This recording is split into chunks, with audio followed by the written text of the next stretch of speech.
जय राधा माधव कुंज बिहारी, जय राधा माधव कुंज बिहारी, जय गोपी जन वल्लभ गिरिवरधारी, जय गोपी जन वल्लभ गिरिवरधारी, जय यशोदा नंदन भजन रंजन, यशोदानंदन ब्रज जन रंजन, यमुना तीरावनचारि, यमुना तीरावनचारि, जय राधा माधव कुंज विहारी, हरे कृष्णा कृष्णा कृष्णा हरे हरे, हरे राम राम राम हरे हरे, हरे कृष्णा कृष्णा कृष्णा हरे हरे, हरे राम राम राम हरे हरे, हरे कृष्णा कृष्णा कृष्णा हरे हरे, हरे राम राम राम हरे हरे, हरे कृष्णा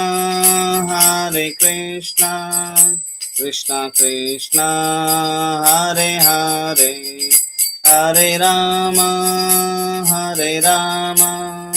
राम राम हरे हरे, जय राधा वृंदावन प्यारी राधा वृंदा प्यारी राधे, जय राधा मदन मोहन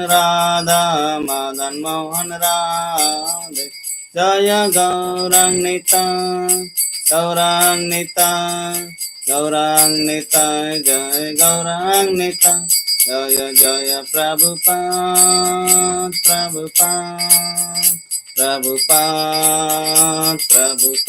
नित्य गौर हरि बोल हरि बोल हरि बोल हरि बोल।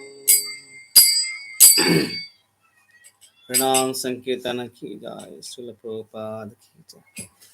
मम ज्ञानतिमिरान्धस्य ज्ञानाञ्जनशलाकया चक्षुरुन्मिलितं येन तस्मै श्रीगुरवे नमः।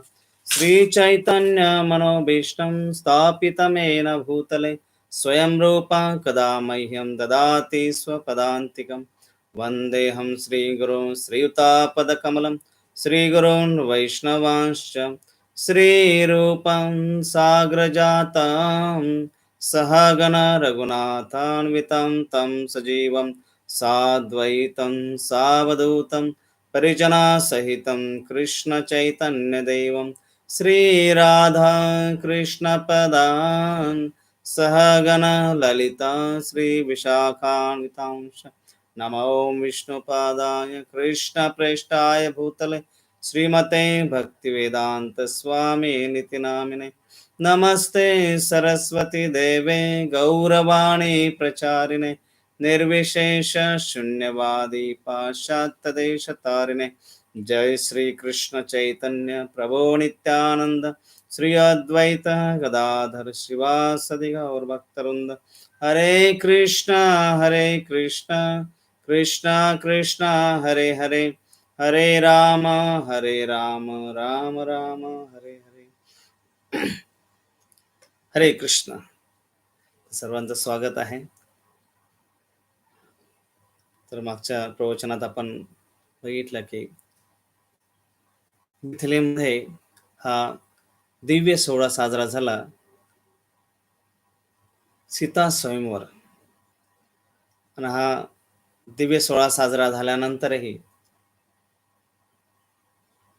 जनक महाराज माता सुनैना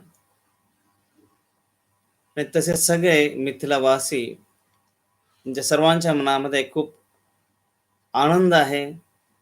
एका बाजूला कसं आपल्या सर्व चारी राजकुमारी अशा भव्य एका महान अशा वंशामध्ये सुना म्हणून गेलेल्या आहेत. पण त्याच बाजूला दुसऱ्या बाजूला तिथे त्यांना विरहाच्या वेदना याची सुद्धा जाणीव होते आहे. स्वतः जनक महाराज यांना विदेह म्हटलेलं आहे. विदेह म्हणजे ज्यांना ह्या देहाबद्दल आसक्ती नाही, पण तेही जनक महाराज आपल्या जानकीच्या सीतेच्या विरहामध्ये दुःखी कष्टी झालेले आहेत. आणि माता सुनैना ही त्या ती कल्पनाच त्यांना करवत नाहीये की सीता, उर्मिला, मांडवी, श्रुतकीर्ती या सर्व आता आपल्यापासून दूर जाणार आहेत. पण विधिविधानच असं आहे की मुलीला प्रेमाने वाढवणं, लाड प्रेमामध्ये तिचा जीवनामध्ये तो आनंद देणं आणि घेणं, पण त्याच हाताने तिला आपण वाटी लावणं, तिच्यासाठी आपणच जाण्याची व्यवस्था करणं, विवाहाची व्यवस्था करणं आणि तिच्यासाठीही नवविवाहित आहे, मुलीसाठीही गोडीत वाढलेली आहे, एक राजकुमारीसारखे वाढलेले आहे आणि पुढे काय ठेवलेलं आहे त्याची कल्पना तिला करवत नाही, अशा ठिकाणी ती जाणार आहे. पण माता सुनैना त्यांना चारही राजकुमारींना विशेष उपदेश देते. वशिष्ठ मुनी, विश्वामित्र मुनी, शतानंद मुनी ऋषी हे सर्व जनक महाराजांना समजावतात आणि सर्व मग मिथिलावासी जनक महाराज, माता सुनैना त्यांना वरातीबरोबर अयोध्येला जाण्याची व्यवस्था करतात. सर्वांच पालख्या निघतात आणि मग दशरथ महाराज आपल्या अंतराज बरोबर जेव्हा लवाजमासहित अयोध्येमध्ये परत येतात, तर अयोध्यावासी खूप प्रसन्न आनंदी होऊन आणि विशेष करून चारही राण्या राजकुमारांच्या माता, माता कौशल्या, सुमित्रा, कैकेयी ह्या यांच्या आनंदाना पारावार राहत नाही. आणि जे अयोध्येवासी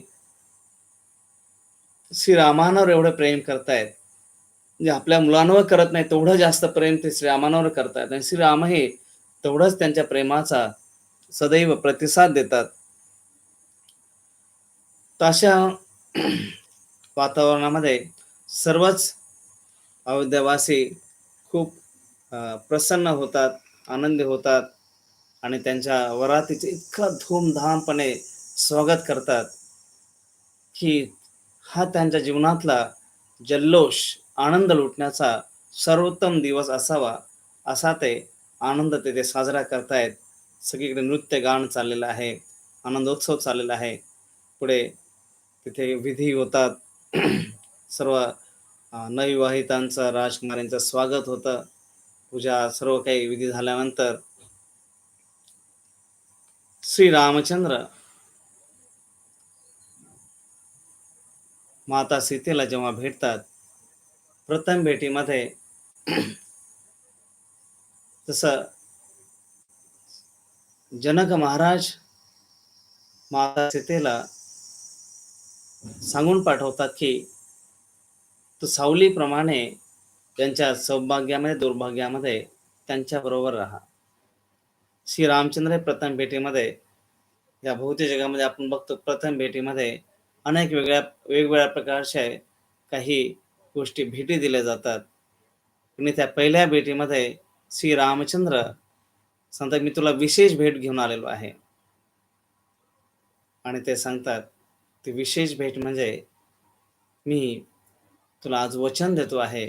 राजघराण्यामध्ये ही पद्धत आहे, की अनेक राण्यांशी विवाह केला जातो.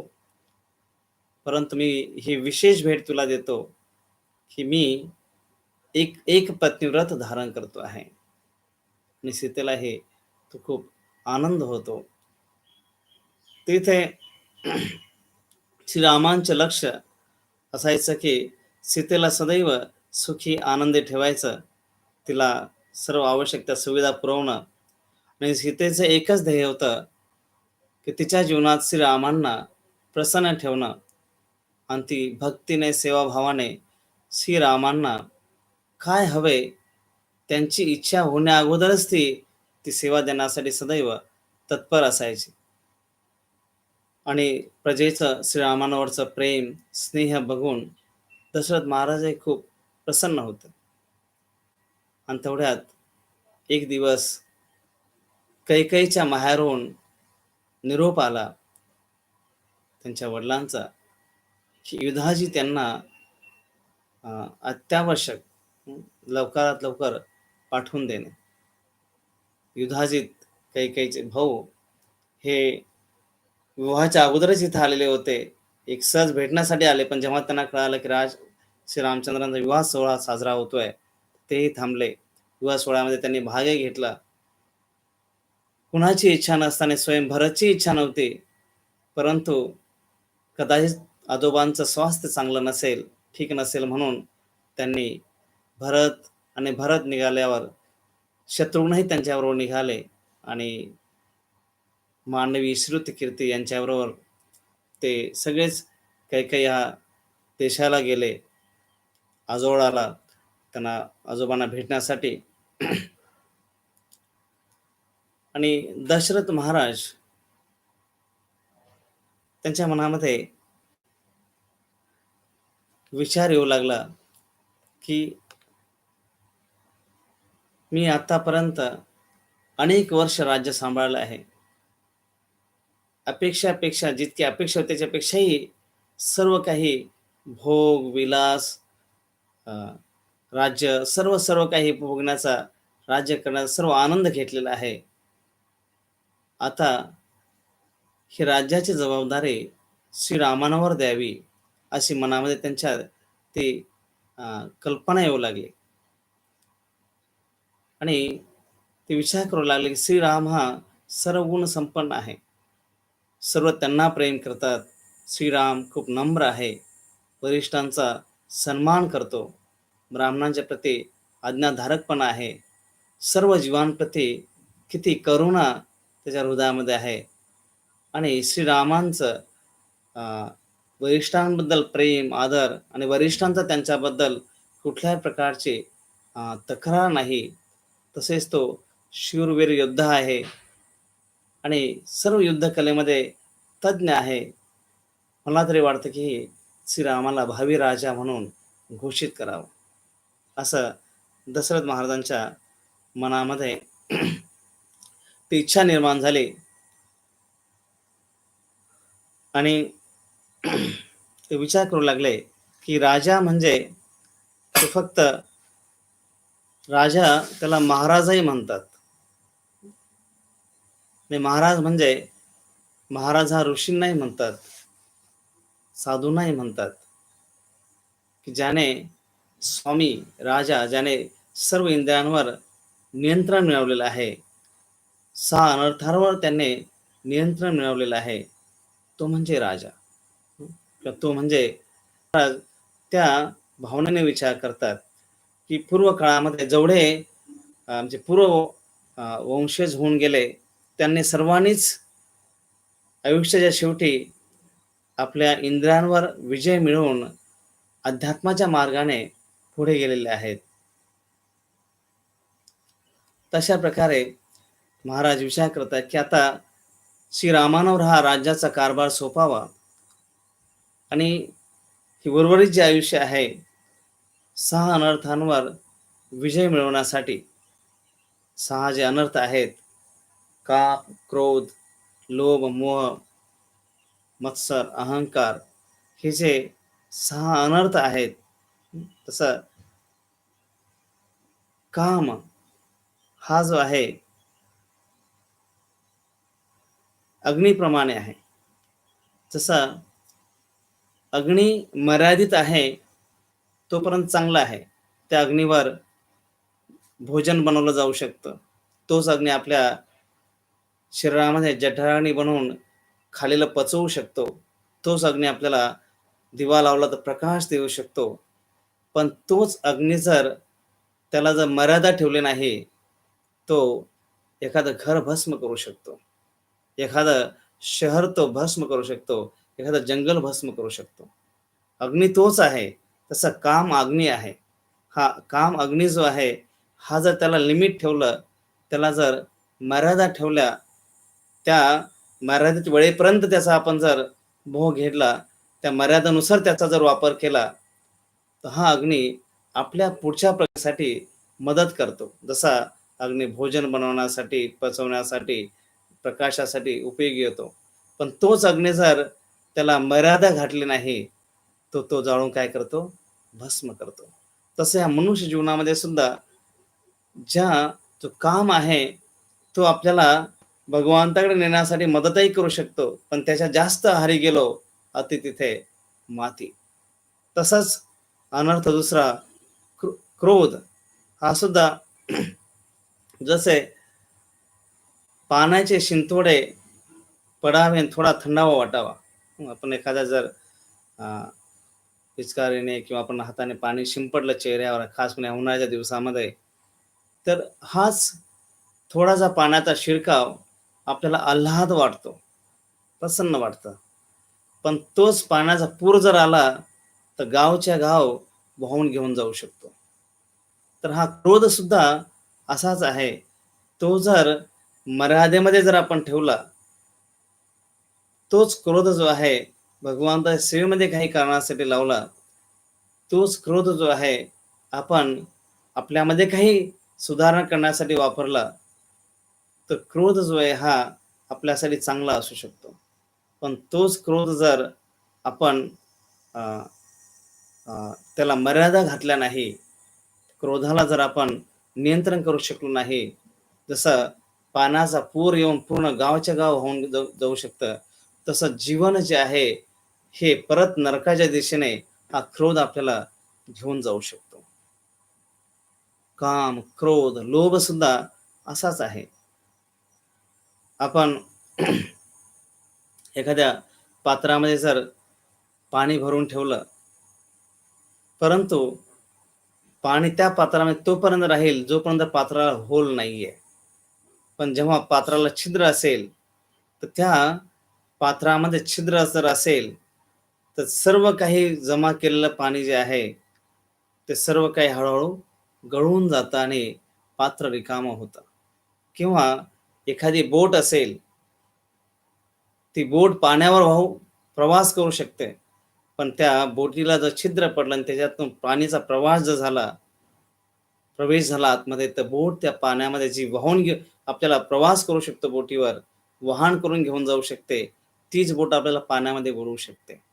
तसं जीवनामध्ये हा जो लोभ आहे, एखाद्या गोष्टींच्या प्रती, वस्तूंच्या प्रती, व्यक्तींच्या प्रती हा जो लोभ आहे, हा जर एकदा जीवनामध्ये तो अति त्याचं प्रमाण वाढलं, काही प्रमाणामध्ये लोभ जो आहे, हा चांगलाही असतो.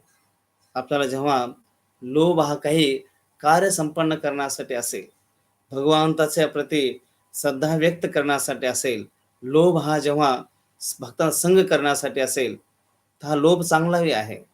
परंतु हाच लोभ जर आपल्यामध्ये अति प्रमाण वाढलं आणि आपण जर आपल्या पथ जे आहे, मार्गापासून जर पथभ्रष्ट झालो, त्या अतिलोभामुळे, तर ह्या मनुष्य जीवनामध्ये आपल्याला ते बुडवूही शकतं.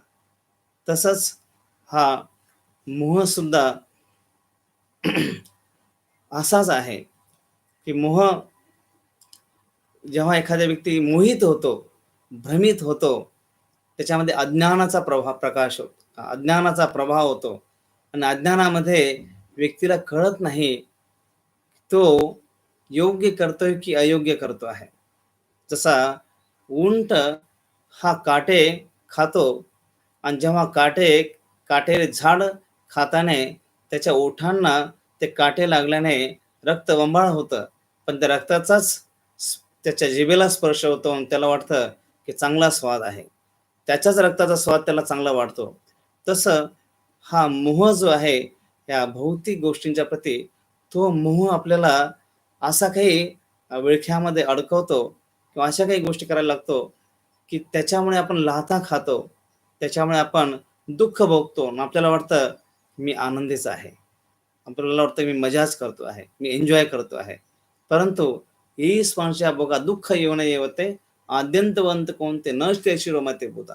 ही संपन्नसर्जा भोग, हा जो भोग आहे, हा जो मोह जो ह्या भौतिक गोष्टींच्या प्रती अज्ञान, शरीराप्रती अज्ञान निर्माण झाल्याने हेच सर्व काही आहे, त्यामुळे व्यक्ती जो आहे कधी कधी तो चुकीच्या गोष्टींना आनंद समजून दुःख भोगत असतो.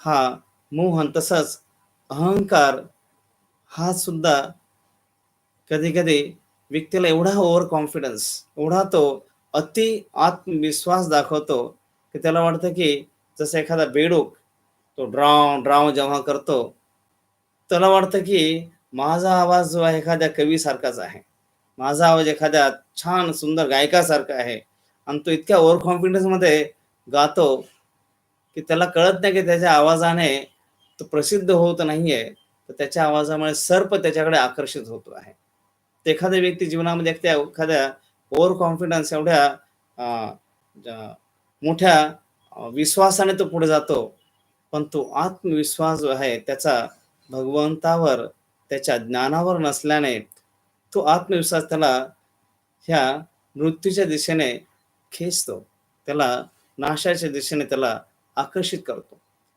आणि हा मत्सर हा सुद्धा हा मत्सर एकदा जीवनामध्ये निर्माण झाला, द्वेष, ईर्ष्या, मत्सर हे जेव्हा जीवनामध्ये एखाद्याच्या निर्माण होतं, त्याचा परिणाम जो आहे, एखादा व्यक्ती म्हटला की हा धतुरा जो विष आहे, धतुराचं फुल एक विष आहे, हा धतुरा मी त्या दुसऱ्या व्यक्तीला खाऊ घालायचा आहे, का तर त्याला मला मारायचं आहे.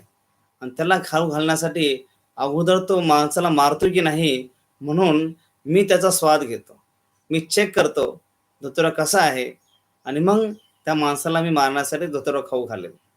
परंतु त्याला माणसाला मारण्यासाठी, याने धतुरा खाल्ल्यानंतर त्या माणसाला मारण्यासाठी तो जिवंत तर राहायला पाहिजे त्याचा परिणाम बघण्यासाठी.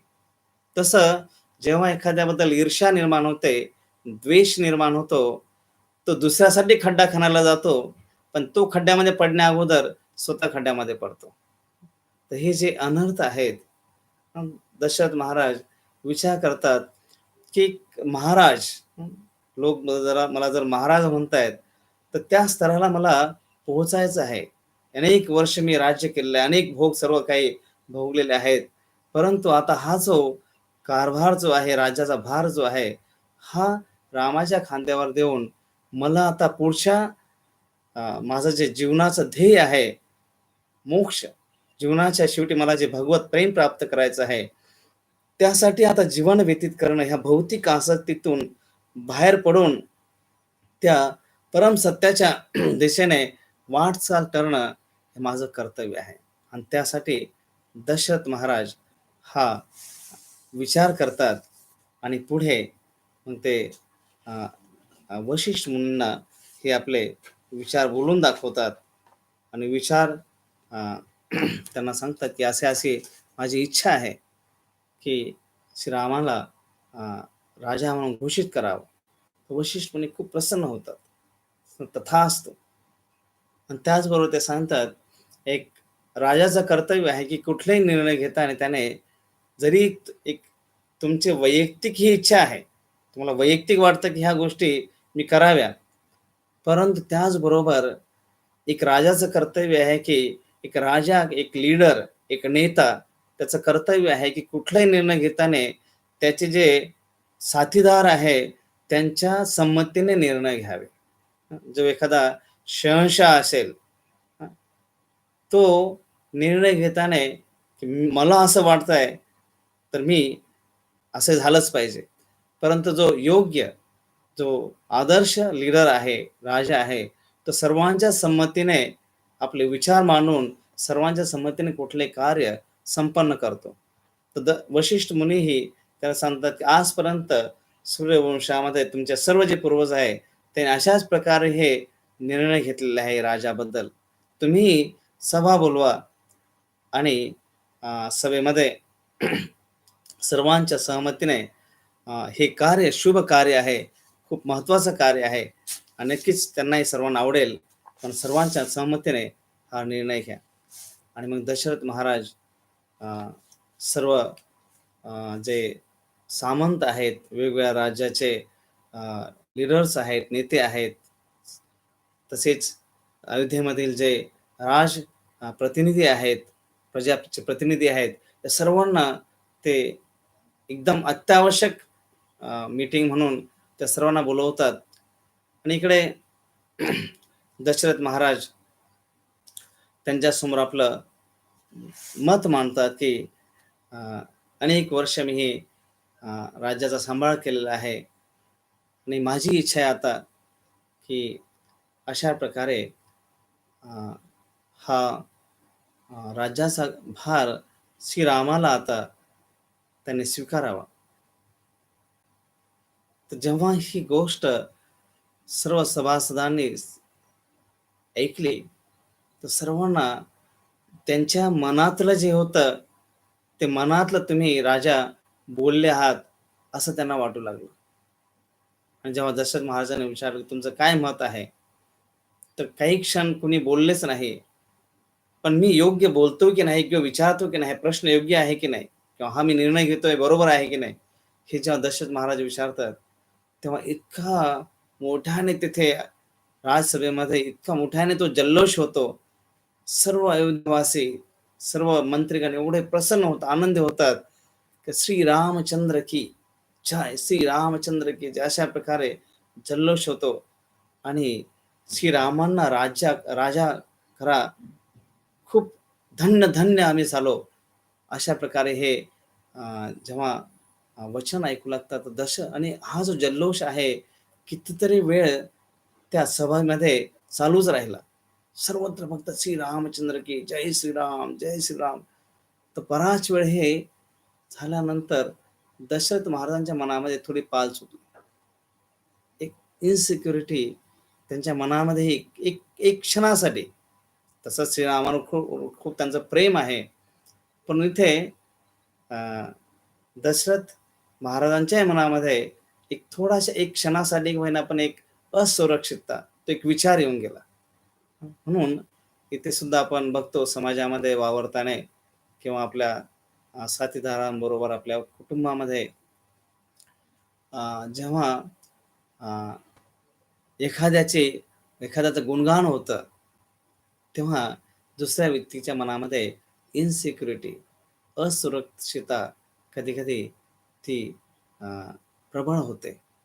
मग ते मुलांमध्ये असेना किंवा पत्नीमध्ये असेना किंवा पतीमध्ये असेना किंवा मित्रगणांमध्ये असेना, ज्या ठिकाणी आपण कार्य करतो, त्या ठिकाणी असेना. तिथे जर दशरथ महाराज इतके महान थोर राजे आहेत, त्यांच्या मनामध्ये काही क्षणासाठी ते इन्सिक्युरिटी फील झालं, की रामाला राजा करतो म्हटल्यानंतर एवढे सर्व प्रसन्न आहे, मी योग्य राजा नव्हतो का? विचार करा, की सर्वसामान्य व्यक्तीच्या जीवनामध्ये एखादी सेवा काढली जाते किंवा त्याला अ, योग्य ती गोष्ट दिली जात नाही. त्याला जेव्हा अप्रिशिएशन दिलं जात नाही, जेव्हा त्याला योग्य वेळेस त्याची प्रशंसा किंवा त्याला योग्य ते वचन दिले जात नाहीत, त्यावेळेस त्याच्या मनामध्ये किती इन्सिक्युरिटी, किती असुरक्षितता जी आहे निर्माण होऊ शकते. तर हे रामायणमध्ये प्रत्येक पात्र, प्रत्येक लीला याच्यातून अनेक गोष्टी शिकण्यासारख्या आहेत, की लीडर कसा असावा किंवा एक लीडर, एक आदर्श राजा, एक आदर्श नेता याने किती संवेदनशील असलं पाहिजे. त्या गोष्टी शिकायला मिळतात. तर दशरथ महाराजांच्या जीवनामध्ये काही क्षणासाठी ते असुरक्षित वाटलं, की रामाला राज्य करतो करतो म्हटलं एवढे प्रसन्न झाले, एवढे आनंद झाले, की कितीतरी वेळ झालाय हा जल्लोष थांबतच नाहीये. आणि जेव्हा जल्लोष थोडा शांत झाला, दशरथ महाराज प्रजेला विचारतात, "हे प्रजाजन, मी रामाला राजा करतो म्हटल्यावर एवढे तुम्ही खुश झाला, एवढे प्रसन्न झाला. मग मी इतके वर्ष राजा होतो, माझ्यामध्ये काही खोट होती का? माझ्यात काही कमी होती का? रामाला राजा करतो म्हटलं एवढे तुम्ही प्रसन्न झाला." तेव्हा प्रजेतील एक नेता ते उठले आणि ते म्हणाले, "हे राजन, तुम्ही तर आमचं प्रजेसारखं प्रजेचं मुलाप्रमाणे सांभाळ केला आहे. तुमच्या कारकिर्दीमध्ये आम्ही जो आनंद उपभोगला आहे, हे आमच्या जीवनाचे डोळ्याचे पारणे फिरणारे आहेत. हा आनंद आम्ही असा कधीच अनुभवला नव्हता. सदैव आम्ही खूप सुरक्षित जीवनामध्ये अनुभव केलेला आहे. पण एक दोष जो आहे, हे महान राजा तुमच्याकडून घडलाय. काय? श्री रामचंद्रासारख्या सर्व गुण संपन्न अशा पुत्राला जन्म दिलाय, की ज्याच्यावर प्रेम करणं आम्ही थांबवू शकत नाही. याच्यात काय होतं? हे रामाची स्तुतीच करत होते आणि हे बघितल्यावर दशरथ महाराजांना खूप प्रसन्न वाटलं. तिथे त्यांच्यामध्ये खोट नाही, उलट ते रामाची स्तुतीच करतात आणि एखाद्या पित्यासमोर आपल्या मुलाची स्तुती होते आहे. पुत्रासमोर आपल्या मुलाचं गुणगान होतंय. ते ऐकून राजाला किती आनंद होतोय, पित्याला किती आनंद होतोय, हे इथे बघायला मिळतं. तर इथे एक लेसन देत आहेत, एक धडा देत आहेत. जेव्हा एखाद्या ठिकाणी आपण काही कार्य करतोय आणि आपल्यापेक्षा एखादा व्यक्ती नवशिक्षित आहे, आपल्यापेक्षा एखादा ज्युनियर व्यक्ती आहे आणि त्याला जेव्हा काही आपल्यापेक्षा जास्त गोष्टी प्रशंसा मिळते आहे, आपल्यापेक्षा जास्त त्याला काही तिथे शाबासकी मिळते आहे, त्याचं गुणगान केलं जात आहे, त्याला एखादं बक्षीस मिळत आहे, तर त्याच्यात किती आपण जसे दशरथ महाराज आनंदी होत आहेत रामाचा हा जल्लोष बघून, तसं एक मॅच्युअर परिपक्व व्यक्तीला हे तो पिता असेना, एखादा लीडर असेना, एखादा साधारण व्यक्ती असेना, त्याच्यातून हे शिकलं पाहिजे की आपण इतरांना जेव्हा प्रशंसा इतरांना जेव्हा जास्त काही आपल्यापेक्षा गोष्टी मिळतायत, तर भगवंताची विशेष कृपा आहे समजून आनंद त्याच्यामध्ये लुटला पाहिजे.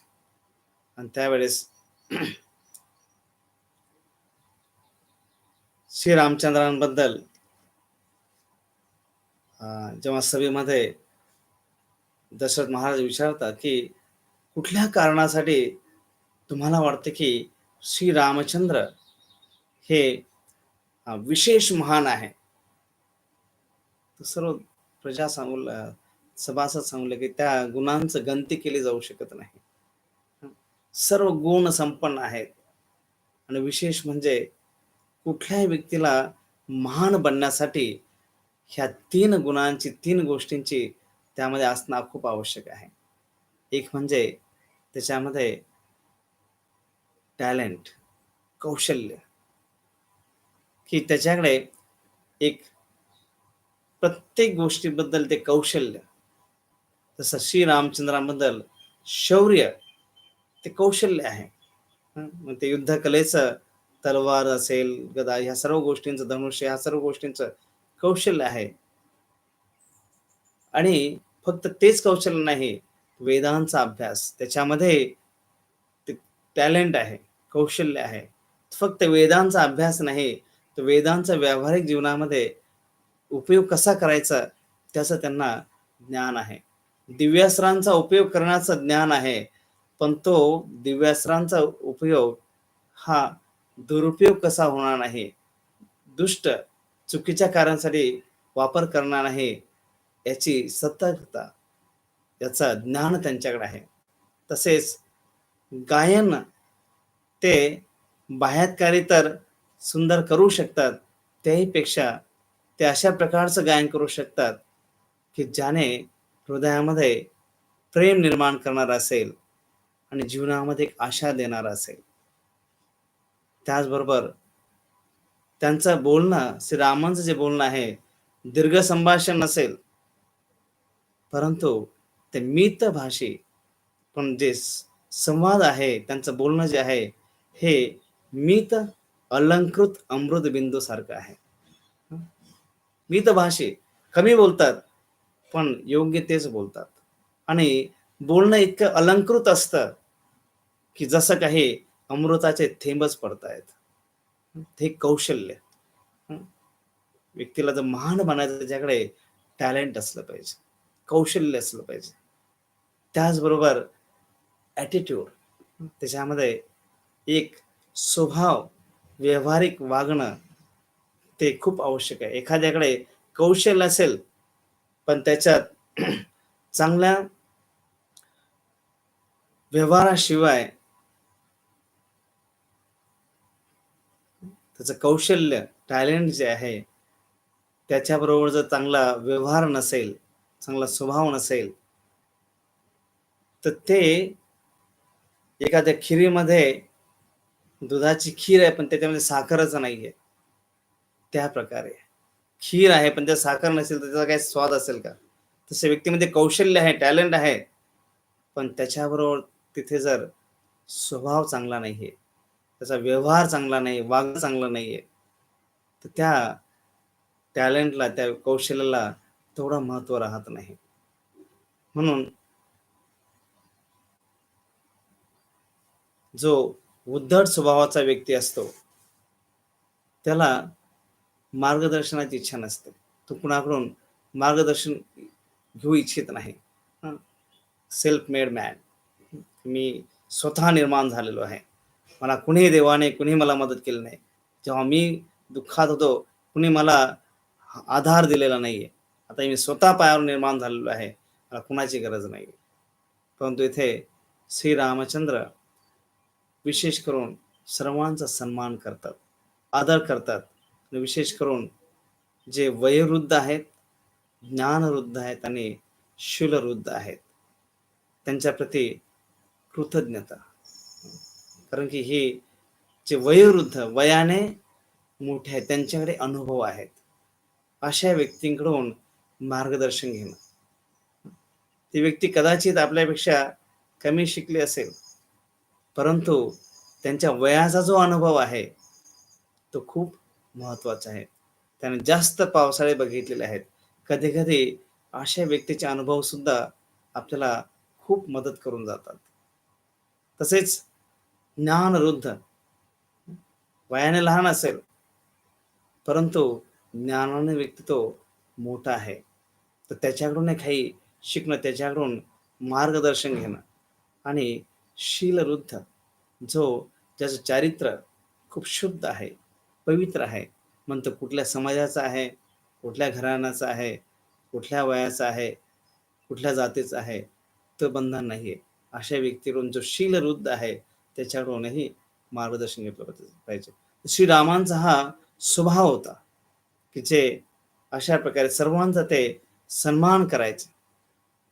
आणि तिसरी गोष्ट म्हणजे चारित्र्य, कॅरेक्टर, कौशल्य, व्यवहार आणि चारित्र्य.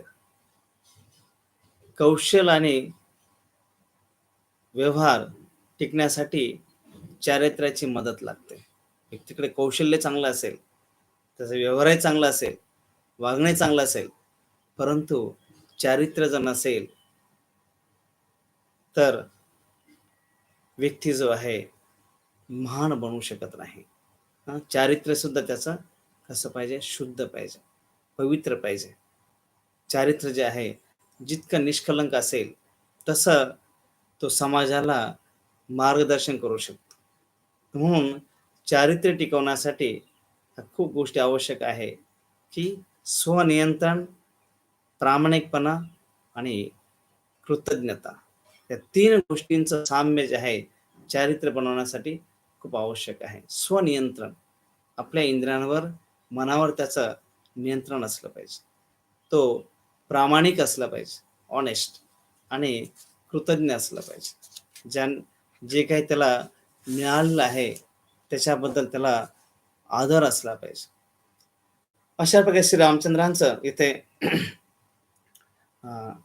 वर्णन करतात आणि दशरथ महाराजांना एक खूप आनंद होतो, की श्रीरामांबद्दल अ, प्रजेला, सर्व मंत्रीगणांना किती प्रेम आहे, किती आनंद आहे. तेव्हा वशिष्ठ मुनी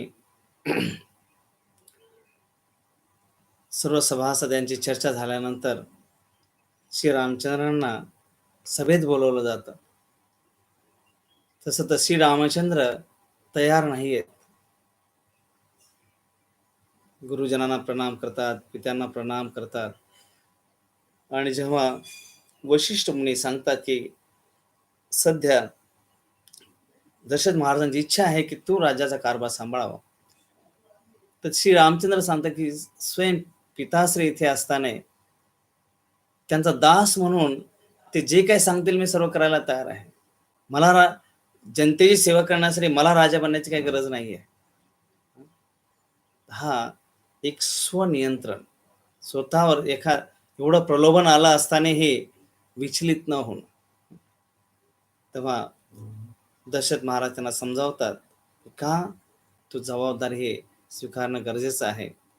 आणि पुढे श्री रामचंद्र हे तयार होतात आणि वशिष्ठ मुनी त्यांना सांगतात की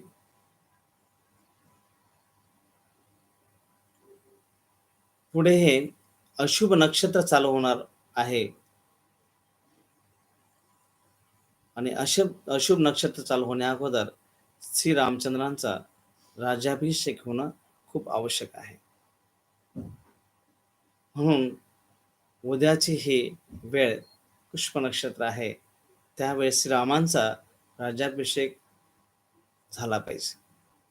श्री रामचंद्र सांगतात इतकी घाई करण्याची काय गरज आहे, कारण की विष्णूने सांग त्याच्यानंतर ते नक्षत्रच नाहीये, खूप उशिरा ते नक्षत्र आहे. पण इथे आता हा अभिषेक राज्याभिषेक होणं तेही आवश्यक आहे. तेही आणि श्रीरामचंद्रांना खास करून चिंता वाटते की भरत नाहीये, शत्रुघ्न भरत हे आजोळाला गेलेले आहेत. ते नसताना कुटुंबातला एक व्यक्ती घरात नसताना कसं त्या समारंभामध्ये ते गोडी निर्माण होईल किंवा तो आनंद वाटेल. पण तरीही इतकं सर्व प्रेशर, इतकं प्रभाव सर्वांचा तो आहे आणि सगळीकडे वाऱ्यासारखी बातमी पसरते. सगळी आनंदी आनंद उत्सव तिथे सुरू होतोय. सगळी अयोध्या नगरी जी आहे परत काही दिवसांपूर्वी सजवली होती ती आता परत इथे सजू लागलेली आहे. सगळीकडे नृत्य, गान, रांगोळ्या सगळीकडे टाकण्यात, कारण की उद्याच राज्याभिषेक करायचा आहे. त्याच्यामुळे पूर्ण अयोध्या नगरी जी आहे सगळीकडे धावपळ तिथे सुरू झालेली आहे. आनंदी आनंद आहे. सगळ्या राजमहलमध्ये इकडे तिकडे बातम्या वाऱ्यासारख्या पसरत आहेत. पण काही लोक मात्र चिंतेत आहेत. ते कोण? देवता. सर्व देवता विचार करतात की ज्यावेळेस पुत्र कामेष्टी यज्ञ ऋष्यशृंग मुनीने केला, ते भगवान स्वयं चतुर्भुज रूपामध्ये प्रकट झाले आणि त्यांनी आपल्याला वचन दिलं की मी येऊन रावणाचा वध करेल आणि तुम्ही सर्व वानर रूपांमध्ये येऊन तुम्ही अवतरित व्हा. आणि इथे आता हे राजा बनतायत. राजा म्हणल्यानंतर राजकारभारामध्ये लागले, ते ग्रहस्थ याच्यामध्ये लागले, तर मग संपलं. ते ज्या कार्यासाठी ते आले होते ते कार्य दूरच राहील. त्यामुळे काहीतरी योजना आखावी लागेल. आणि त्यावेळेस सर्व देवता जे आहेत यांनी योजना बनवली की मायाशक्तीद्वारे जी कैकेयीची दासी होती मंथरा, तिच्या मनामध्ये प्रवेश करून एक द्वेष भावना तिच्या मनामध्ये निर्माण केली. आणि मंथरा जेव्हा गच्चीवरून बघते की कौशल्याच्या महलमध्ये तिथे एकदम आनंद उत्सव चाललेला आहे, सगळीकडे धावपळ चालली आहे आणि कौशल्य दान धर्म करते, सोनं चांदी सर्व हिरे सगळ्याचं दान मध्ये सगळ्यांना वाटते. हा काय प्रकार आहे? आणि जेव्हा ती धावत धावत खाली येते आणि खाली कोणी आरती करतंय, कोणी दिव्यांचं रांगोळी काढतंय, कोणी फुलांच्या रांगोळी काढतंय, कोणी तिथे अं, अं, सर्व काही रस्ते स्वच्छ करतायत. हे सर्व जेव्हा तिने बघितलं, ती आनंदाची गोष्ट आहे. तर मंथरा क्रोधाने, द्वेषाने थरथर कापू लागली. ती म्हणाली, मी एकतर कुबडी आहे. कुबडी असली तरी पण दशरथ महाराजांची पट राणी आहे कैकेयी, तिची मी दासी आहे. त्यामुळे मला एवढ्या सुविधा आहेत, एवढ्या सर्व काही गोष्टी, मान, सन्मान सर्व काही मला इथे मिळत आहे. मी जरी कुबडे असले तरी पण र कैकेयी पटराणी असल्यामुळे ती सुंदर आहे. दशरथाची खूप आवडती राणी आहे. त्यामुळे मला ह्या सगळ्या सुविधा मिळतायत. पण जर राम राजा झाला, तर कौशल्य पटराणी होईल. कौशल्य पटराणी झाली, तर कैकेयीचं स्थान दुय्यम स्तरावर येईल आणि ती जर दुय्यम स्तराला आली, तर मग इथे मला हा जो मान, सन्मान इथे जे मला सुविधा हे सर्व मिळतंय, ते सर्व मिळणार नाही. म्हणून काहीतरी कट रचला पाहिजे. काहीतरी कट कारस्थान जे आहे, करणं गरजेचं आहे. ही विधीची, देवतांची ही योजना होती. कशाप्रकारे त्यांना त्यांचं कार्य करून घ्यायचं होतं आणि खूप भयानक कुत्सित योजना जी आहे देवतांनी मंत्रेद्वारे आखली. मंत्र अंतर्ग्रहात गेली. कैकेयी तिथे आनंदोत्सव साजरा करते आहे. ती पण दानधर्म करते आणि मंत्र कैकेयीला म्हणाली, जेव्हा अ, कैकेयीच्या अंतरंगाची कैकेयी इतकी रामावर प्रेम करत होते, रोज राजभोग मधला प्रसाद ते रामाला घेऊन जायचे आणि श्रीराम सुद्धा बाहेरून कुठून जरी आले, पहिले कैकेयीला येऊन भेटायचे. कैकेयीला ते ते आई म्हणायचे. नंतर मग पुढे ते कौशल्याला भेटण्यासाठी जायचे. इतकं श्रीरामांवर तिचं प्रेम होतं. रामाचंही कैकेयीवर प्रेम होतं. त्याच्यामुळे तिच्याही अंतरंग इच्छा तृप्त झाली होती. आणि तेव्हा मंथरा कैकेयीला म्हणाली, तुझ्या गळ्याला फास लावणारी, तुझ्या जीवनात दुःख निर्माण करणारी गोष्ट तू ऐकली का? कोण मंथरा म्हणते? तुला गळफास लावणारी, दुःख निर्माण करणारी गोष्ट तू ऐकली? कैकेयी म्हणते, तू काय बरळतेस? मंथरा सांगते, उद्या श्रीरामाचा अभिषेक आहे, राज्याभिषेक होणार आहे आणि ही बातमी 15 दिवसापासून पसरते आहे. 15 दिवसापासून ही चर्चा चालू आहे. ऍक्च्युली ही चर्चा फक्त आजच झाली होती. आजच निर्णय घेतला होता आणि आजच तिथे चर्चा चालू झाली, तयारी चालू झाली की उद्या राज्याभिषेक आहे. पण इथे मंथरा ती फसवते आहे. कारण तिने कट रचलेला आहे आणि ती सांगते की 15 दिवसापासून ही चर्चा चाललेली आहे आणि तू म्हणते मी पटराणी आहे. दशरथाची पटराणी आहे आणि तो एवढा कुत्सित आहे की त्याने तुला सांगितलं नाही आणि भरतला आजोळाला पाठवून दिलं. हा तू म्हणते मंथरा खूप क्रोधित होते.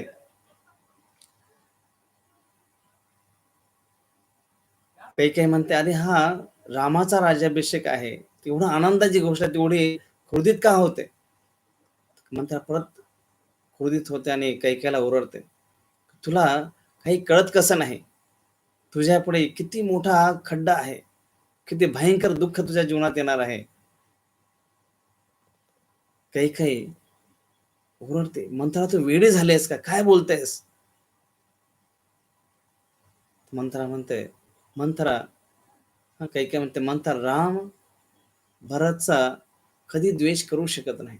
इतका तो प्रेम करतो आहे, इतका तो भरतला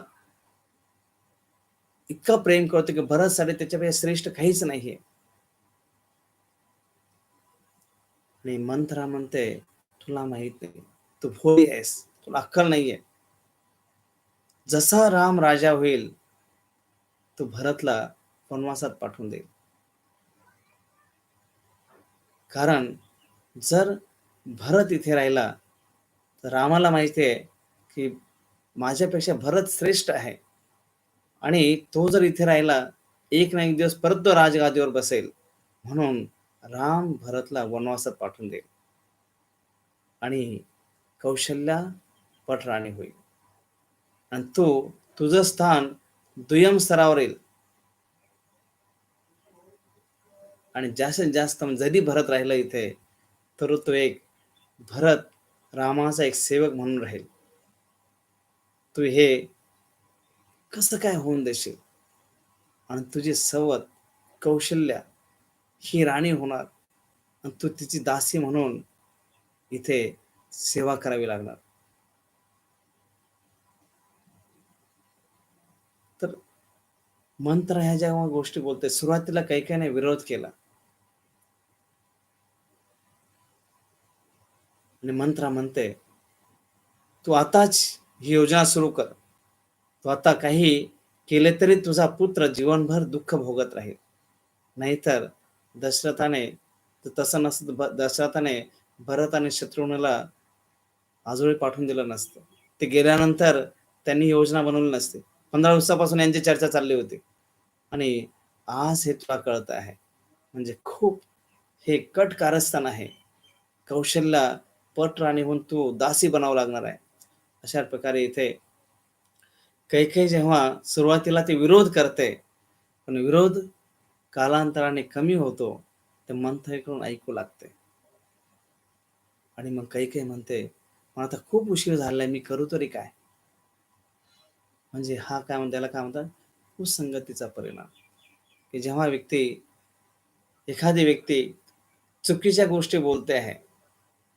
कधी-कधी आपल्याला कोणी संस्थेबद्दल चुकीचं बोलतंय, कोणी अ, भक्तांबरोबर, वैष्णवांबद्दल चुकीच्या गोष्टी बोलताय. तर सुरुवातीला आपण कधी-कधी विरोध करू, तसं नसेल. असं काही नाहीये. विनाकारण फालतू काहीतरी गोष्टी बोलतो. पण कधी-कधी आपण त्याला जास्त तिथे थांबलं, जास्त वेळ दिला, की त्या गोष्टी आपल्याला खऱ्या वाटू लागतात. सुरुवातीला आपला विश्वास नसतो, पण हळू-हळू तो संघामध्ये, त्या व्यक्तीच्याच संघामध्ये आल्यानंतर त्या चुकीच्या गोष्टी सुद्धा आपल्या खऱ्या वाटू लागतात. भक्तांबद्दल, संस्थेबद्दल सुद्धा. तिथे हे सर्व काही खोटं होतं. परंतु मंत्रेचा संग केल्यामुळे जास्त वेळ सुरुवातीला काही-काही ओरडते, "तू मूर्ख आहेस. तुला अक्कल नाहीये. तू वेड्यासारखा बोलतोयस. राम असा कधीच विचार करू शकत नाही." तिला पण माहीत होतं. परंतु कुसंग पडल्यामुळे तिथे कैकेयीची ती अवस्था होते ना, मग ती मी काय करू शकते आता? आणि कैकेयीकडून चूक घडलेली असते. तिच्या जीवनामध्ये ज्या काही अशा गुपित गोष्टी असायच्या, ती त्या दासीला सांगायची, मंथरेला. म्हणजे कधी-कधी आपण काही गोष्टींबद्दल मौन राहणं, कुठल्या गोष्टी कुणाला सांगाव्या, हे सुद्धा आपल्या जीवनामध्ये आपल्याला माहीत असलं पाहिजे. काही जीवनातल्या आपण काही अंतरंग गोष्टी असल्या, त्या जर आपण कधी सहज बोलता एखाद्या चुकीच्या व्यक्तीकडे जर बोललो, ती व्यक्ती कधी काही त्या गोष्टींचा आधार घेऊन आपला घातही करू शकते. असं नाही की आपण मन मोकळं नाही केलं पाहिजे. मन मोकळं केलं पाहिजे. पण अशा ठिकाणी मन मोकळं केलं पाहिजे, की ज्याचा कधी अ, गैरफायदा कोणी घेणार नाही. तसं इथे मंथरा तिला म्हणते, अनेक वर्षापूर्वी देवतांबरोबर हे दशरथ महाराज, पूर्वी त्यांचं नाव होतं नेमी महाराज. ते नेमी महाराज एकदा तिथे महलमध्ये बसले असताना देवतांचा दूत आला आणि तो सांगू लागला, की देवता खूप अडचणीमध्ये आहेत. त्यांच्यावर ह्या शंभरासुराने आक्रमण केलेलं आहे. त्या शंभरासुराचा वध करण्यासाठी, त्याच्यावर युद्ध करण्यासाठी देवतांना तुमची गरज आहे. सर्व देवता जखमी झालेले आहेत आणि आता अत्यावश्यक कारणासाठी तुम्हाला बोलवलं आहे. इमर्जन्सी. तर नेमी महाराज इतके युद्धामध्ये युद्ध कौशल त्या अ, ते होते युद्ध कौशल्यामध्ये, की त्यांनी ते वाटच बघत होते आणि सरळ अ, ते अ, तलवार आपला रथ घेऊन निघाले धनुष्य घेऊन आणि बघता बघता शंभरासुराबरोबर जेव्हा युद्ध सुरू झालं, तर शंभरासुर हा खूप मायावी होता. त्याने आपले 10 रूप तयार केले आणि जेव्हा हे निघाले, यांनी आपल्याबरोबर कैकेयीलाही घेतलं होतं. दशरथ महाराज, नेमी महाराज. आणि जेव्हा ते अ, युद्ध करताना हा जेव्हा शंभरासुराला समोर मारू लागले, तसे एक शंभरासुर, ते 10 रूप जे त्याने तयार केले होते मायावी, एक रूप जे आहे त्याचं, तो खऱ्या रूपाने मागे आला आणि मग दशरथ महाराजांना त्याने तिथे मारण्याचा प्रयत्न केला. पण कैकेयी तिथे रथावर असल्याने, सारथ्याचं कार्य करत असताना तिने तो रणांगणापासून दूर नेला आणि दशरथ महाराजांचं जीवन वाचवलं.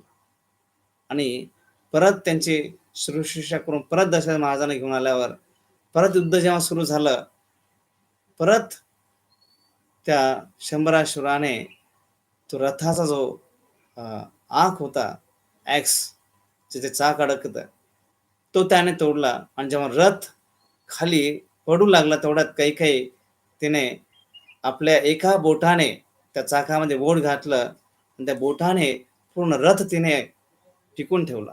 आणि नंतर रथ रिपेअर होईपर्यंत कैकेयी ते आपलं बोट तिथे धरून ठेवलेलं आहे. दशरथ महाराजांनी जेव्हा हे बघितलं की तिची चातुरता आणि तिचं युद्ध कौशल्य बघितल्यावर त्यांना विशेष प्रसन्नता वाटली.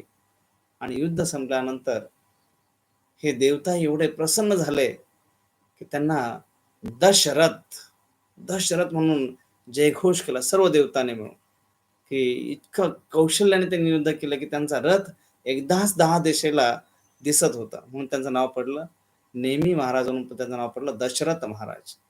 आणि इकडे हे जेव्हा कैकेयीला खूप प्रसन्न होऊन हृदयापासून त्यांनी तिला विचारलं की तू आज माझा जीव वाचवलास, मी तुला काहीतरी वर देऊ इच्छितो, तू इच्छा व्यक्त कर. कैकेयी खूप प्रसन्न होते त्यावेळेस. तिला सर्व काही सुख, लाभ, आनंद सर्व काही मिळत होता. तिची काही अपेक्षा नव्हती. ती म्हणाली की नाही, नाही, माझी काही अपेक्षा नाही. तुम्ही माझ्या बरोबर आहात, तो सर्व आनंद मला आहे. काही अपेक्षा नाही. तरी पण दशरथ महाराजांनी आग्रह केला आणि आग्रह केल्यानंतर शेवटी कैकेयी म्हणाले की ठीक आहे, आता नाही, पण जेव्हा आवश्यकता असेल ते मी वर मागून घेईल. ही गोष्ट कैकेयीने सांगू नये, पण मंत्र्याला सांगितली होती. आणि त्याचा परिणाम असा झाला की मंत्र्याने सांगितलं की तू हे जे 2 वर होते ते आता मागण्याची वेळ आलेली आहे. कुठले 2 वर? एक तर भरतचा राज्याभिषेक आणि श्रीरामाला वनवास, 14 वर्षाचा वनवास. का? तर 14 वर्षाचा वनवास श्रीराम जर इथे राहिला तर परत भरत बरोबर बंड करेल आणि परत राज्य मिळवण्याचा प्रयत्न करेल. म्हणून 14 वर्ष रामाला वनवास. आणि कायद्यानुसार सुद्धा 14 वर्ष जर कोणी आपले मालकी हक्क घेण्यासाठी जर आलं नाही तर ती जागा काय होते, गव्हर्नमेंटची होऊन जाते किंवा ती सरकारी होऊन जाते. तर त्या म्हणून तो 14 वर्षाचा वनवास जो आहे तिथे सांगण्यात आलं आणि सांगितलं की तू जा आणि कोपगृहामध्ये बस. मानग्रह किंवा कोपग्रह हे बघा, त्या काळामध्ये त्या प्रकारची व्यवस्था होती की प्रत्येक गोष्टीसाठी वेगळं कार्य, वेगळं घर किंवा घराचा एक भाग असायचा की ज्याच्यामध्ये पूजेचं घर म्हटलं की ते सर्व पूजाच्या गोष्टी असतात. तिथे स्नान म्हटलं स्नानाच्या गोष्टी असतात. तिथे किचन म्हटलं किचनच्या गोष्टी असतात. आणि अशा संपन्न देशाला हे ज्या परदेशी लोकांना आपल्यावर बिंबवलं की भारत हा गरीब देश आहे. गरीब देश होता. जंगली लोक याच्यामध्ये राहत होते. त्यांच्याकडे सुविधा नव्हत्या. आम्ही तुम्हाला सुविधा दिल्या. आम्ही तुम्हाला ज्ञान दिलं. पण जेव्हा आपण हे राजे महाराजांचं चरित्र वाचतो तेव्हा आपल्याला कळतं की आपला ही जी भारतभूमी किती सुसंपन्न होती. कशा प्रकारची व्यवस्था, पूर्वी लोक जे आहे हे घरामध्ये खायचे. घरामध्ये सर्व गोष्टी जे आहे खाणं पिणं सर्व, आणि शौचासाठी बाहेर जायचे. आणि आता बाहेर खातात आणि शौचासाठी घरात येतात. ही संस्कृती आपण घेऊन आलो. आपल्याला वाटतं की आम्हाला त्याच्याबद्दल खूप अभिमान वाटतो. पण आपली जी वैदिक संस्कृती आहे जी आहे ही पवित्र संस्कृती आहे. तिथे त्या महलमध्ये असाही ग्रह होता की तिथे जर कोणाला रुसून बसायचं असेल तर कोपग्रह सुद्धा होत. तर मंत्रात सांगते की तू त्या कोपग्रहामध्ये जाण, हे सर्व तुझे जे राजवस्त्र आहे ते टाकून दे आणि काळे वस्त्र धारण कर. हे सर्व दागिने इकडे तिकडे फेकून दे आणि केस विस्कटलेल्या अशा अवस्थेमध्ये तू जाऊन तिथे बस. आणि तेव्हा दशरथ महाराज खूप आनंदाने प्रसन्न होऊन की ही कैकेयीला मला बातमी द्यायची आहे. राम तिच्या प्रिय रामाचा राज्याभिषेक होणार आहे, हे जेव्हा सांगण्यासाठी जातात, बघतात तर तिथे कैकेयी आपल्या महालात नाही. दासीला विचारलं जातं, समजा की मान ग्रहामध्ये जसं तिथे मान मंदिर आहे वृंदावनला, तसं ते मान ग्रह तिथे अं, जाऊन कैकेयी बसलेले आहे. दशरथ महाराज जेव्हा तिथे पोहोचतात, तर ते बघून त्यांना खूप आश्चर्य वाटतं आणि ते विचारतात, "अरे, हा तर आनंद उत्सव आहे. इतक्या वर्षानंतर तुला तुझ्या प्रिय रामाचा राज्याभिषेक बघण्याची वेळ आलेली आहे आणि तू इथे रुसून का बसले आहे?" आणि जेव्हा ते दृश्य त्यांनी बघितलं, कपडे काळे घातलेले आहेत, दागिने फेकून दिले, तर दशरथ महाराजांचं हृदय खूप दुखावले. त्यांचे पाय कंपन होऊ लागले. त्यांनी तिच्या डोक्यावर हात ठेवला, डोके आपल्या मांडीवर घेतले आणि तिला समजावू लागले, की कैकेयी, उद्या तुझ्या प्रिय रामाचा राज्याभिषेक आहे आणि हे तिच्या कैकेयीच्या मनावर त्याचा काही परिणाम होत नाहीये. कैकेयी म्हणते, ती रडते आहे. जसं सर्प जसा फुत्कारतो तसं ते हुंदके देते आहे. आणि दशरथ महाराज समजतात, मी तुझा पती आहे. तू सांग तुला काय हवंय? काय झालंय? तू का अशी दुःखी आहेस? आणि त्यावेळेस कैकेयी म्हणाले, दशरथ महाराज सांगतात, की मी आज इतका प्रसन्न आहे. रामाचा उद्या राज्याभिषेक आहे. तू काय पाहिजे ते सांग. काय हवं तुला? तू असे रुसून बसू नकोस. काय हवं ते सांग. मी द्यायला तयार आहे. कैकेयी म्हणाले, तुम्ही खरं बोलता. तुम्ही काय मागाल ते द्याल तुम्ही. इकडे दशरथ महाराज जसा एखादा हरण शिकाराच्या जाळ्यामध्ये पडावं, तसं दशरथ महाराज कैकेयीच्या त्या जाळ्यामध्ये अडकत चालले होते. ते सांगायला लागले, की श्रीराम माझ्या जीवनामध्ये सर्वात प्रिय गोष्ट आहे आणि त्याच्या नावावर मी तुला वचन देतो आहे आणि श्रीरामानंतर सर्वात प्रिय मला तू आहेस. श्रीरामांसाठी मी जीव सुद्धा देऊ शकतो. तुला काय हवं ते माग. काही काही परत विचारतं, नक्की तुम्ही द्याल? मला वचन द्या. कारण की रघुकुल ची नीती आहे, जान जाय पर वचन न जाय. तुम्ही खरंच वचन देता की तुम्ही माझी इच्छा पूर्ण कराल. तेव्हा दशरथ महाराज सांगतात, की सर्व देवतांची साक्ष देऊन मी तुला हे वचन देतो, की तुझ्या वचनाची मी पूर्ती करेल. सूर्य, चंद्र, माझे पूर्वज या सर्वांना साक्षी ठेवून मी सांगतो, की तुझं वचन मी पूर्ण करेल. तुला काय हवं? तू रुसू नको, मी सहन करू शकत नाही.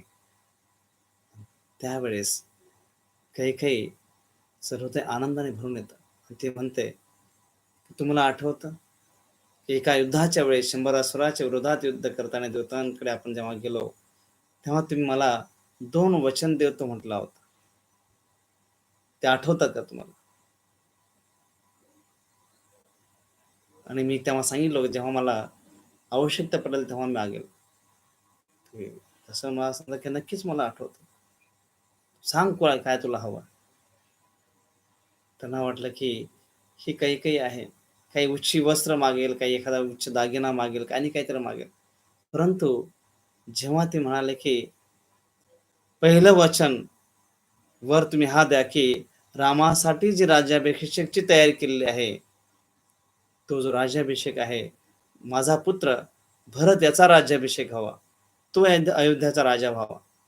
आणि दुसरं वचन, की श्रीराम याला 14 वर्षाचा वनवास, वृक्षाच्या सालीचे वस्त्र धारण करून त्यांनी कंदमुळं खात वनवास सहन करावा. ही गोष्ट जेव्हा श्रीराम कैकेयीने दशरथांना सांगितले, दशरथ महाराज शब्द ऐकताच बेशुद्ध होऊन त्या अवस्थेमध्ये जमिनीवर कोसळले. त्यांना त्यांचं पूर्ण शरीर थरथर कापू लागलं. जसं वाळवंटामध्ये तोंड सुकून जावं, त्यांचं तोंड सुकून गेलेलं आहे. हातपाय विरहाच्या दुःखाने कंपित होऊ लागलेले आहेत. त्यांनी जे ऐकले त्यावर त्यांचा विश्वास बसत नव्हता. ते म्हणाले, जेव्हा उठले ते म्हणाले, "मी काय हे भयानक स्वप्न तर बघत नाही ना?" खूप क्रोधित झाले. ते म्हणतात, "हे हलकट स्त्री, तू नीच आहेस. तू तर कुणाचा नाश करायला निघाली आहेस. तू काय करते तुला माहीत आहे का? तू पूर्ण कुळास कारणीभूत होणार आहेस. तू माझा मृत्यूसाठी कारणीभूत होणार आहेस." त्याचबरोबर येथे दशरथ असहाय्यपणे कैकेयीच्या पायाशी पडले. तिचे पाय धरून ते विनवणी करू लागले आणि तिला ती विनवणी करतायत, पाय धरतायत, की कैकेयी, मी तुझे पाय धरतो, कृपया हे घृण कृत्य तू करू नकोस. हे शक्य नाही. तुला पाहिजे ते भरतला राज्याभिषेक करतो. भरतला अयोध्येचा राजा बनवतो. पण रामाला वनवासात पाठवू नकोस. रामाचा विरह मी सहन करू शकणार नाही. तू जर रामाला वनात पाठवलंस तर माझ्या मृत्यूला कारण बनशील. पूर्ण राज्याचा ध्वंस होईल. मी तुला संपूर्ण संपत्ती देतो, राज्य देतो, परंतु कृपा करून रामाला वनवासात पाठवू नको. विनवणी करतायत, विव्हळतायत, परंतु इथे कैकेयी या भावुकतेच्या आहारी गेली नाही. कैकेयीच्या डोळ्यात भयानक क्रोध निर्माण झाला होता. ती म्हणते, तुम्हाला वचन दिले आहे, तुम्ही मला वचन दिले आहे, तुम्ही तुमचे वचन मोडू शकत नाही. तसे केल्यास मी विष घेईन आणि मी विष घेतल्याने तुम्ही कुळाचा कलंक बनाल, की तुमच्यामुळे तुम्ही एक पत्नीचे मारेकरी म्हणून तिथे सिद्ध व्हाल. दशरथ महाराज बेशुद्ध झाले. ते म्हणाले, हे केल्यास तू मला मारशील. दशरथ महाराज परत उठतायत, विव्हळतायत, सांगतात की कैकेयी, मी तुझं काय वाईट केलंय? रामाने हे तुला कधी सदैव तुला आईप्रमाणे प्रेम केलंय आणि ज्याने इतकी प्रेम केलं, इतकी सेवा केले, त्याला तू अशी शिक्षा देतेस, किती भयानक आहे. आणि भरत सुद्धा रामावर अतोनात प्रेम करतो, त्याची पूजा करतो. ही आसुरी भावना तुझ्यात आली कशी? कैकेयीला ते ओरडतायत, मी तुला सर्व काही देईन, कृपया रामाला माझ्यापासून दूर पाठवू नकोस. कैकेयी, तुम्ही तर हं, कैकेयी ओरडते, तर तुम्ही तर एक नेभळट आहात. तीनदा वचन देऊनही आता वचनपूर्ती करू शकत नाहीये. दशरथ महाराज आता श्वास घेण्यासाठी धडपडतायत. ते म्हणतात, कैकेयी, आजपासून मी तुझा त्याग केलाय. आजपासून तू माझी पत्नी म्हणून मी तुझा त्याग केलाय. तुझ्या असे जे काही मी संबंध ठेवले होते, ते आजपासून संपुष्टात आले. कैकेयीला वेगवेगळ्या प्रकारे समजवण्याचा प्रयत्न करतायत, तिला धमकी देतायत, तिला ओरडतायत, परंतु सर्व काही निष्फळ होतं. अशा स्थितीमध्ये दशरथ महाराज रात्री तिथेच त्या अवस्थेमध्ये पडलेले आहेत. सकाळी अयोध्येमध्ये राज्याभिषेकाची तयारी, उत्सव सुरू झालेला आहे. त्यावेळी अचानक सुमंत्र राजाला उठवण्यासाठी आलेले आहेत. दशरथ महाराजांना आता जाऊन पुढे सर्व काही गोष्टी करायच्या आहेत. आणि जेव्हा ते शोधत शोधत येतात, तर कैकेयीच्या कोपगृहामध्ये दशरथ महाराज त्या अवस्थेमध्ये पडलेले आहेत. कैकेयी म्हणते, की दशरथ महाराज हे काल उत्सवाची तयारी करून खूप थकले होते. त्या अवस्थेमध्ये इथे पडलेले आहेत. तुम्ही श्री रामचंद्रांना बोलावून घ्या. भगवान श्री रामचंद्र हे सर्व काही पूजा करून, उपवास करून, तिथे सकाळी लवकर उठून पूजा करून तिथे राज्याभिषेकच्या तयारीसाठी तयार झालेले होते. जेव्हा सुमंत्राने त्यांना बोलावून पाठवलं, तर ते आले सोन्याच्या रथावर आरोहून आले, पादत्राण धारण केले आहे. जसं ते पोहोचतात, दशरथ महाराजांची अवस्था बघतात, तर त्यांना आश्चर्याचा धक्का बसतो. ही काय अवस्था आहे? आणि हे पिताश्री हे दुःखाचं कारण काय? काय झालंय असं? आणि तेव्हा दशरथ महाराज फक्त रडतायत, बोलू शकत नाही, हुंदके देतायत आणि त्यांना दशा ते दशा बघवेना. तेव्हा कैकेयी सांगते, की दुःखाचं कारण काय आहे? आणि ती म्हणते, की तुझ्या पित्याने वचन दिलेलं आहे, की हा राज्याभिषेक जो होणार आहे, हा भरतचा होईल आणि तुला 14 वर्ष वनवासात जावं लागेल. परंतु पित्याला हे सांगणं कठीण आहे, म्हणून त्यांचा सन्मान राखण्यासाठी तू हे करावं. श्री रामचंद्र जसं काही झालंच नाही, अशा प्रकारे सांगतात, की हे वचन तुम्ही जर माझ्या पित्याने जर दिलेलं आहे, तर मला सदैव ते शिरोवंद आहे. मी माझ्या पित्याचे नाव, लौकिक सन्मान ठेवण्यासाठी जीव देण्यापेक्षाही जीव देण्यासही तयार आहे. ते सांगतात, तुम्ही दुःखी होऊ नका. तुमची इच्छा, तुमचं वचन पालन करण्यासाठी मी 14 वर्ष वनवासात जाईल. दशरथ महाराज मौन आहेत, बोलू शकत नाहीये. फक्त एकच शब्द उच्चारतायत, हे राम, हे राम. आणि श्रीराम माता कौशल्याच्या महलात जातात. काही दासींनी हे ऐकलं होतं, पण माता कौशल्या ह्या गोष्टीबद्दल पूर्णपणे अनभिज्ञ होते. पण जेव्हा महलाकडे निघाले, तर जाताना रथात गेले होते, पादत्राण धारण केले होते. आपण आता वनवासात जायचं म्हणून अनवाणीच निघाले होते. माता कौशल्याच्या महलकडे जात असताना प्रशासन बघताय, की श्रीराम आज राज्याभिषेक आहे आणि खुशाल ते असे अनवाणी चाललेत, असं का? जसे ते पोहोचतात, लक्ष्मण रस्त्यात भेटतात, लक्ष्मणला झालेला प्रसंग ते सांगतात. लक्ष्मणला खूप दुःख होतं, खूप क्रोध येतो.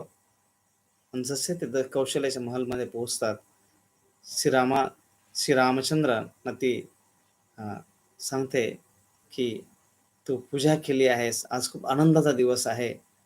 अशा प्रकारे सर्व इथे सर्व काही पूजापाठ झालेला आहे, दान धर्म झालेला आहे. तुझा आज राज्याभिषेक होणार आहे, खूप आनंदाची गोष्ट आहे, सर्वांचे आशीर्वाद घे. तर त्यावेळेस रामचंद्र सांगतात, मी तुला एक बातमी देण्यासाठी आलो आहे. ही बातमी तुला कदाचित खूप भयंकर दुःख देईल, तुझ्यावर भयंकर दुःखाचं भयानक संकट कोसळेल. परंतु माझ्या पित्याने कैकेयीला 2 वचन दिलेत. भरतचा राज्याभिषेक होईल आणि मी 14 वर्ष वनवासात जाईल. कौशल्यने ऐकल्यावर चा कानावर विश्वास बसेना. हे श्रीराम वनवासात जाणार शब्द ऐकताच ते जमिनीवर कोसळले. कंपित स्वरात ती म्हणू लागले. डोळ्यातून अश्रुधारा वाहतायत. संत की कदाचित ह्या प्रजेला मी राजकुमार देऊ शकले नाही. कितीतरी दिवस दुःखात काढले. तुम्हाला पुत्राच्या रूपात प्राप्त झाला. तूच माझ्यासाठी सर्व काही आहेस. ही बातमी आतापर्यंत कधी झाले नाही असे दुःख घेऊन आली आहे. अशा प्रकारे तिचं हृदय दुःखाने खूप दुभंगलं गेलं. खूप कष्टी होऊ लागली. ती म्हणते, की जसं एखाद्या तान्ह्या गायीपासून वासरू घेऊन जावं, तशी माझी अवस्था आहे. आणि माझी आज्ञा आहे, तू वनात जाऊ नकोस. काही कोण आहे सांगणारे तुला? नाही, तिचं नाही, पिताश्रींचं वचन आहे. आणि तुला जाणंच आवश्यक आहे, तर मीही तुझ्याबरोबर येते. मी तुझ्याशिवाय इथे राहू शकणार नाही. आणि त्यावेळेस श्रीरामचंद्र तिला समजावतात, की माझ्यापेक्षाही हा एक पुत्र धर्म आहे, पण त्याच्या अगोदर तुझा पती धर्म आहे. आणि हे सर्व ज्ञान तुझ्याकडूनच मला प्राप्त झालेलं आहे. एक पत्नी रूपामध्ये आपल्या पतीची सेवा करणं, खास करून दशरथ महाराजांना आता कैकेयीकडून असं वागणूक मिळाल्यानंतर सर्वात जास्त तिला आवश्यकता ही तुझी असणार आहे. तुझा असा आधार नसेल, मी त्यांची सेवा करण्यासाठी इथे नाहीये आणि तू जर इथे नाही राहिलीस, पित्या माझ्या पित्याची सेवा करण्यासाठी, तुझ्या पतीची सेवा करण्यासाठी, तर त्यांना अशा स्थितीमध्ये सांभाळेल कोण? त्यांच्या भावनांना आधार कोण देईल? ते माझ्या विरहामध्ये एवढे दुःखी असतील, तुझ्याकडे बघून तरी कमीत कमी ते वेळ काढू शकतील.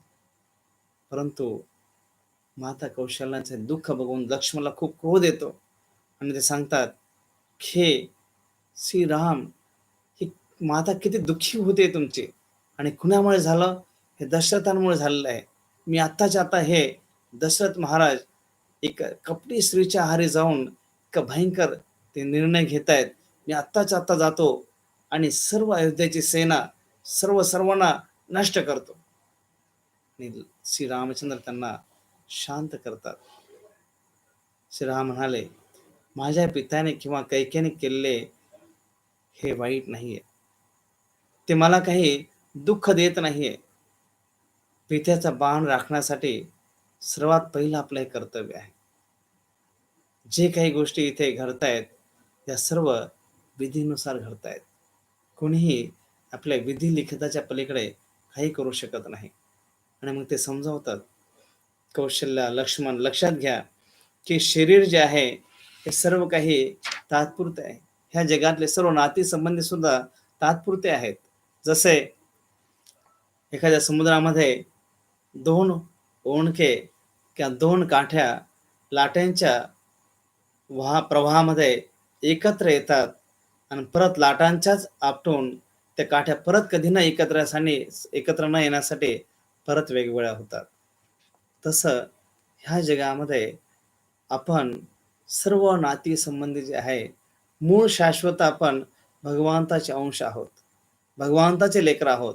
परंतु येथे आपण सर्व भगवंताच्या आज्ञेने ह्या भौतिक जगामध्ये इथे युगानुयुगाने आपण एकत्र आलो आहोत. काही काळासाठी आणि परत एकमेकांपासून वेगळे होणार आहोत. तेव्हा श्रीरामचंद्र सांगतात, की कैकेयीला दोष देऊ नका. हे सर्व आपण विधी लिखित आपले जे कर्म आहेत त्याच्यानुसार ह्या गोष्टी घडतायत. तिचा काही दोष नाही. ही विधात्याची इच्छा आहे. ही इच्छा खूप बलशाली असते. तिचा आदर केलाच पाहिजे. मी माझा निर्धार बदलू शकणार नाही. फक्त 14 वर्ष जाऊन लगेच परत येईल. आणि तेव्हा श्रीराम म्हणतात, तुला तर खरी नैतिकता काय माहिती आहे? पती सेवा करणं हेच पतीचं पहिलं कर्तव्य आहे. तो पहिला धर्म आहे. म्हणून अशा स्थितीमध्ये तू इथे थांब. मग कैकेयीचे आशीर्वाद घेतात. पुढे सीतेच्या महलमध्ये जेव्हा पोहोचतात, तर दासींना काही कल्पना आहे, परंतु सीतेला मात्र याची कल्पना नाहीये. आणि ती श्रीरामांच्या राज्याभिषेकच्या बाद आनंदाने अगदी हुरळून गेलेली आहे. आणि ते म्हणाले, हे राम, आज खूप खूप आनंदाचा दिवस आहे, पण तुम्ही इतके निराश का आहात? आणि श्रीरामचंद्राने सीतेला सांगितलं, कशा प्रकारे दशरथ महाराजांनी कैकेयीला वचन दिले आणि मला आता वनवासात जायचं आहे. हे शब्द ऐकताच सीता म्हणाली, तुम्ही काय बोलत आहात? तुम्ही वनवासाला निघाल्याने मी इथे ह्या राजमहलमध्ये राहू? श्री रामचंद्र सांगतात, वनवास मला झालेला आहे. त्यामुळे मला वनवासात जायचं आहे. तुम्हाला हे कष्ट घेण्याची आवश्यकता नाही. आणि सीता सांगते, मीही तुमच्या बरोबर येणार. कारण की माझ्या पितेने जेव्हा माझा हात तुमच्या हातामध्ये दिला, तेव्हा त्यांनी वचन दिलं होतं, की तू सौभाग्यामध्ये दुर्भाग्यामध्ये त्यांच्या सावलीप्रमाणे बरोबर राहशील. माझ्या वडिलांचं वचन पूर्ण करण्याची मला वचन मोडण्यासाठी मला वेळ आणू नका. मग ते श्रीरामचंद्र तिला सांगतात, सीता सांगते, की तुमच्या मार्गात येणारे काटे दूर करून तुमचा मार्ग मी सुयोग्य बनवेल. कुठल्या परिस्थितीत मी तुमच्या बरोबर येईन.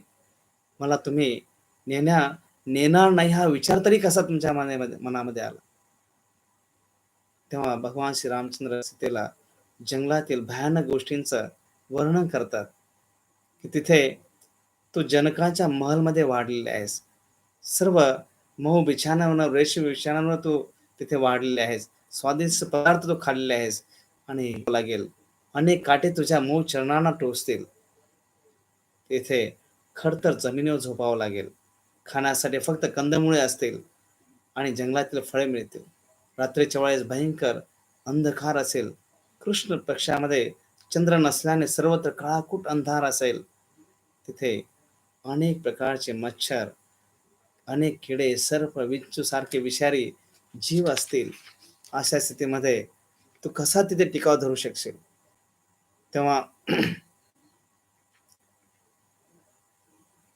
कडाक्याची थंडी असेल, तुला जंगलातील झाडांच्या सालीचे कपडे धारण करावे लागतील. त्यावर या जंगलात अनेक नरभक्षक असुर असतील, जे कोणी दिसले की त्याला गिळंकृत करण्यासाठी तयार असतात. तू इथे थांब आणि सासू-सासऱ्यांची काळजी घे. त्यावेळेस सीता सांगते, मला वाटलं होतं की माझ्या वडिलांनी एका शूरवीराबरोबर माझं लग्न लावलेलं आहे. पण आज मला वाटतंय की ते चुकीचं होतं. श्रीरामचंद्रांच्या हृदयाला थोडी चिमटा बसल्यासारखं झालं आणि ते म्हणाले, की "सीता तू असं का बोलतेस?" मग तेव्हा ते सांगते, की "मला तुमच्या शौर्याबद्दल खात्री आहे. मग तुम्ही असं का बोलताय, की मला हे जमणार नाही? माझ्या पित्याने दिलेलं वचन आहे ते पालन करण्यापासून तुम्ही का अडवताय?" आणि जेव्हा तिचा दृढ निश्चय बघतात, ते सांगते, की "मी प्रतिज्ञा घेतली, की मी तुमच्याबरोबर येणार." तर श्रीरामचंद्र सांगतात, की "मीही तुझ्याशिवाय जाण्याचा विचार करू शकत नाही. तुला नेण्याचाच विचार केलेला, पण जंगलातील हा प्रवास कसा असणार आहे, तिथलं जीवन कसं असणार आहे, याची तुला कल्पना देणं आवश्यक होतं." आणि तेव्हा लक्ष्मण म्हणतात, "श्रीराम, मी पण तुझ्याबरोबर येणार, तुमच्याबरोबर येणार." आणि शेवटी लक्ष्मणही तयार होतात आणि पुढे सर्व वल्कले धारण करून, वृक्षाच्या सालीचे वस्त्र धारण करून जेव्हा ते अ, राजमहालकडे येतात, श्रीरामचंद्रांचे आशीर्वाद घेण्यासाठी सुमंत्र तेथे आहेत, वशिष्ठ मुनी आहेत आणि दशरथ महाराज काही बोलू शकत नाही. राम, लक्ष्मण, सीता सर्व जंगलामध्ये निघण्यापूर्वी अ, परवानगी घेतायत आणि कैकेयी दगडासारखे कठोर होऊन तिथे बसले आहे आणि सुमंत्राला दशरथ महाराज सांगतात, की "हे सुमंत, रामाबरोबर सर्व खजिना अयोध्येचा पाठवून दे. सर्व सर्व जे काही ऐश्वर्य त्याच्याबरोबर पाठवून दे." तेव्हा कैकेयी ओरडते, की रामाबरोबर जर सगळं पाठवून द्यायचं असेल, तर मग राजा भरत राजा झाल्यानंतर त्याला काय तुम्ही हे जंगलामध्ये ठेवणार आहात का? तेव्हा श्रीरामचंद्र दशरथ महाराजांना सांगतात, "मी वनात चाललेलो आहे. या सर्व ऐश्वर्याची संपत्तीची मला काही आवश्यकता नाही." आणि म्हणून जेव्हा ते निघतात, प्रणाम करतात, चरणस्पर्श करतात. सुमंत्र सीतेच्या अंगावर दशरथ महाराज, सुमंत, वशिष्ठ मुनी, कौशल्य हे सर्व सीतेच्या अंगावर हे वल्कले बघून सर्वांना खूप क्रोध येतो आणि वशिष्ठ मुनी त्यांचा क्रोध आता तिथे अडवू शकत नाही आणि ते ओरडले, "कैकेयी, तू किती दुष्ट आहेस. द्वेषी, विषारी नागिनसारखी आहेस. तुला कळतं की नाही? तुझ्या पतीच्या कुळाला नाश करण्यासाठी तू निघाली आहेस. हे राजकुमार, सीता या सर्वांच्या जीवनामध्ये तू किती दुःख घेऊन येतेस."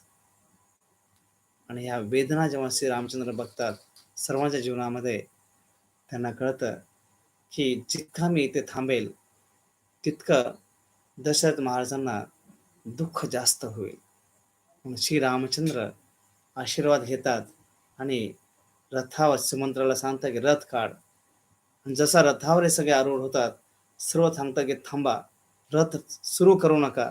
दशरथ महाराज माता कौशल्या सर्व रथाजवळ आलेल्या आहेत आणि श्री रामचंद्र सुमंत्राला सांगतात की रथ सुरू करा आणि आता इकडे थांबायला सांगतायत आणि तिकडे रथ काढण्यासाठी सांगतायत. त्यावेळेस श्री रामचंद्र ओळखतात की जर रथ वेगाने चालला नाही तोपर्यंत दशरथांना खूप जोपर्यंत दशरथ महाराज बघत राहतील तोपर्यंत दुःख करत राहतील. तेव्हा सुमंत्राला श्री रामचंद्र आज्ञा करतात रथ वेगाने चालवा आणि सुमंत्र रथ वेगाने सुरू करतात. आता दशरथ महाराज ते रथाबरोबर वेग पकडू शकत नाहीये आणि हळूहळू रथ पुढे पळतोय आणि दशरथ महाराज तिथे कोसळले आणि परत सर्व राण्या तिथे आल्या. कौशल्या, सुमित्रा, कैकेयी. जसे कैकेयी तिथे आले तसे दशरथ महाराजांनी तिचा हात झटकून दिला. सांगितलं की तू माझी पत्नी नाही आहेस, तू आमच्या पूर्ण कुळाचा ध्वंस करणारी आहेस, कुटीला आहेस, अशा प्रकारे तिला दोष देऊ लागले आणि श्रीरामांच्या रथाकडे बघत लागले.